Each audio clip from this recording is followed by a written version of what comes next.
I would like to call on Naomi Steer, National Director Australia for UNHCR, to present her reflection.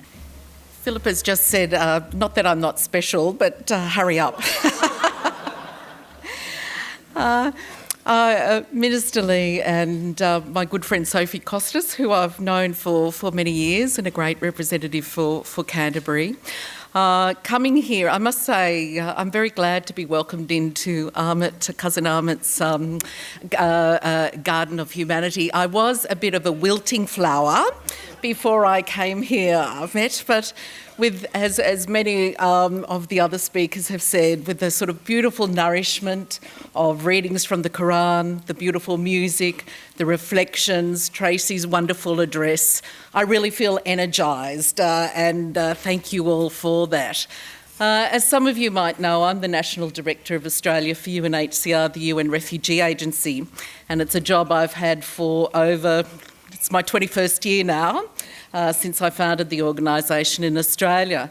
And in that time, of course, I've met with many refugees and heard their stories and many experiences, as have my good colleagues here, Dr Graham Tom from Amnesty, and of course Craig Foster, who has just been such an outstanding advocate for refugees.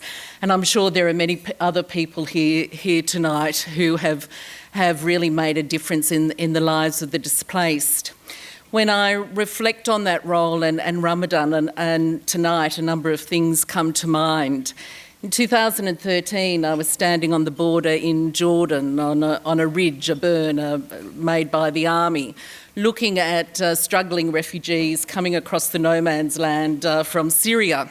And in the heat, you just saw these figures very blurred. But there was one figure that was sort of like hopping and jerking.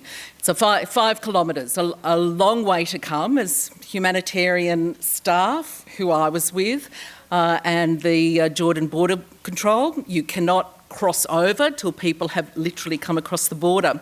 Anyways, this little figure came in with the other families. I saw it was a little girl on crutches who had to cross on crutches 5 kilometres on this stony no man's land.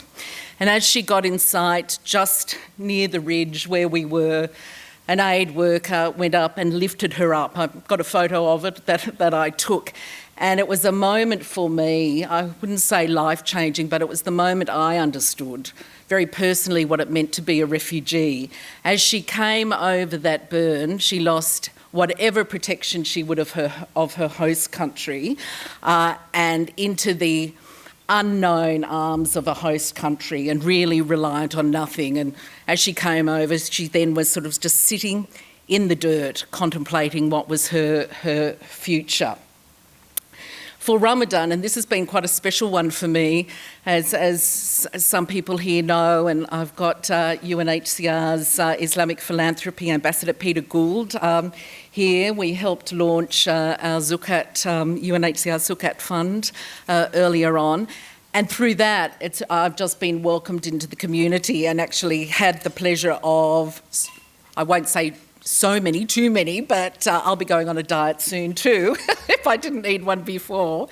But the generosity of that, but more deeply, I guess, seeing both for myself and my friends and colleagues that I've shared Ramadan and Iftar with, a reflection about my relationship, not only to my family, not only to my community, but our interconnectedness much more widely.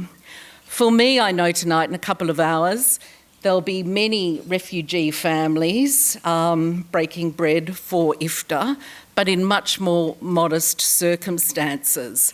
Cousin Amit spoke about one of, I guess, the defining principles of optimism. I might call it hope.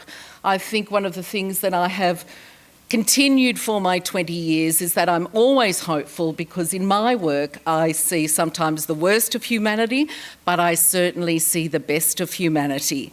And tonight we see that reflected amongst everybody here. And as Tracy said, I really hope that we will take that outside and beyond, not just beyond these walls, but also globally in support of some of the most vulnerable people we know.